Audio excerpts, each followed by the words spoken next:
Okay, so gas prices. I know you felt it this week. Maybe you didn't say anything. Maybe you just stood at the pump and did the math in your head and kind of went quiet. That math is right. And I want to explain what's actually going on. Because most of what I am seeing shared online is either full panic or don't worry about it. And neither of this is helpful. So let's discuss what's true, why it matters for your wallet specifically, and one thing you can actually do about it.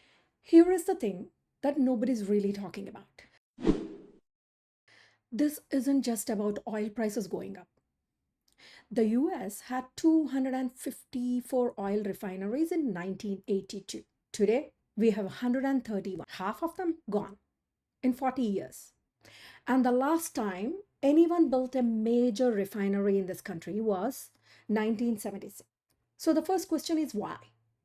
Because at some point, the big oil companies did the math and figured it out that it was cheaper to just ship our crude oil overseas, have someone else refine it, and ship it back to us as finished gas. Less hassle, less liability, lower costs on their end. But nobody thought to ask, okay, what happens when that system gets interrupted? What happens when the ships get rerouted?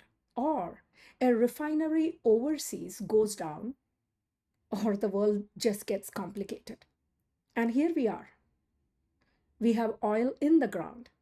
We just don't have enough places left to turn it into gas that goes in your car. California is losing another 17% of what's left of its refining capacity this year. Two major operators shutting their doors. And these aren't being replaced. You can't build a refinery in a year. You can't build one in 5 years. We are talking about a decade minimum just to go through the permitting process before a single piece of equipment goes in the ground, not something that fixes itself next quarter. And then, on top of that, you've probably seen stuff about the tankers. Ships stuck or rerouted around the Strait of Hormuz, the Iran situation. And the instinct is to think, okay, some oil gets blocked, other countries pump more to cover it, problem solved. But that's not actually how it works right now.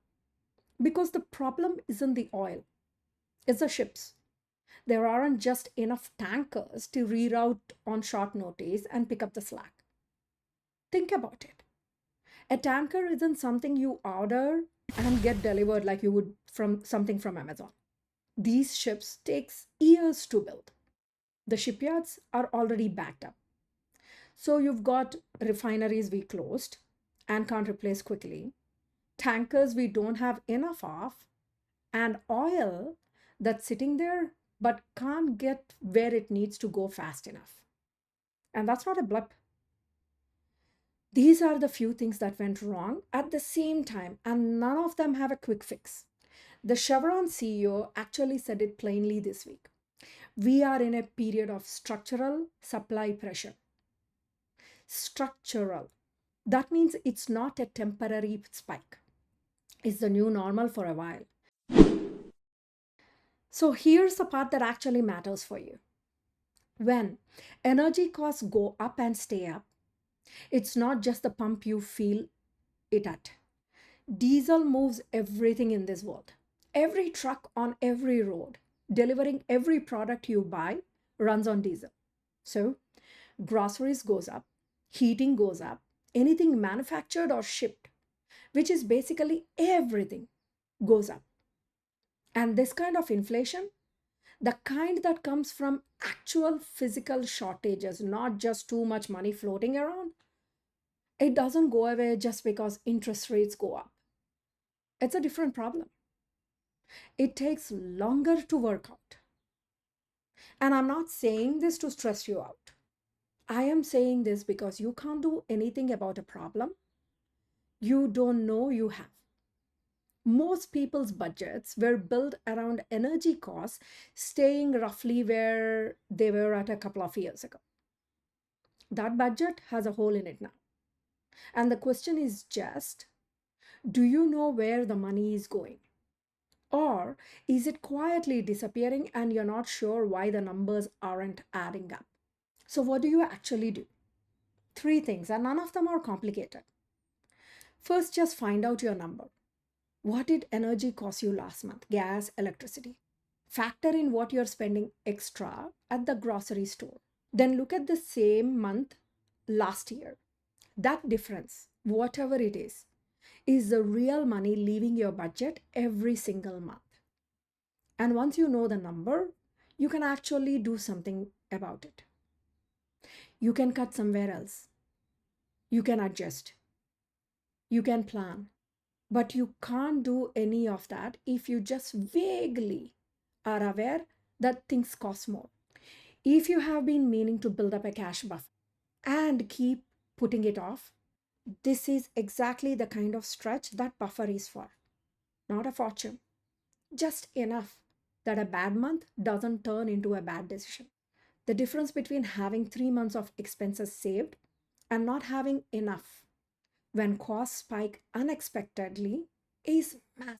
One person observes it, the other one puts it on a credit card and pays interest on the top of it for the next year. Third, and this one's a bit longer term, the people who get through stretches like this without going backwards usually aren't earning more than everyone else. They just have more than one thing working for them, more than one source of income, or assets that grow even when their salary doesn't, or a tax setup that means they keep more of what they earn. And none of that happens overnight. But all of it starts with one decision that you make before the pressure is at its worst, not during, before. That's genuinely it. Gas is expensive because we spent 40 years shipping the problem somewhere else and running out of places to send it.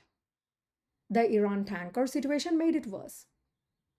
And it's not going to sort itself out in a few weeks. So, know your number, build your buffer, and start thinking about what it looks like to have more than one thing working for you financially. And none of these are scary ideas. They are just things most people were never shown. Your one thing this week. Pull up your bank statement from last month. Add up what you spent on gas and utilities. Then find the same month from last year and do the same. Write the difference down. That's it. That number is your starting point because you can't fix what you can't see. That's your one small seed. Plant it, grow it, leave a legacy.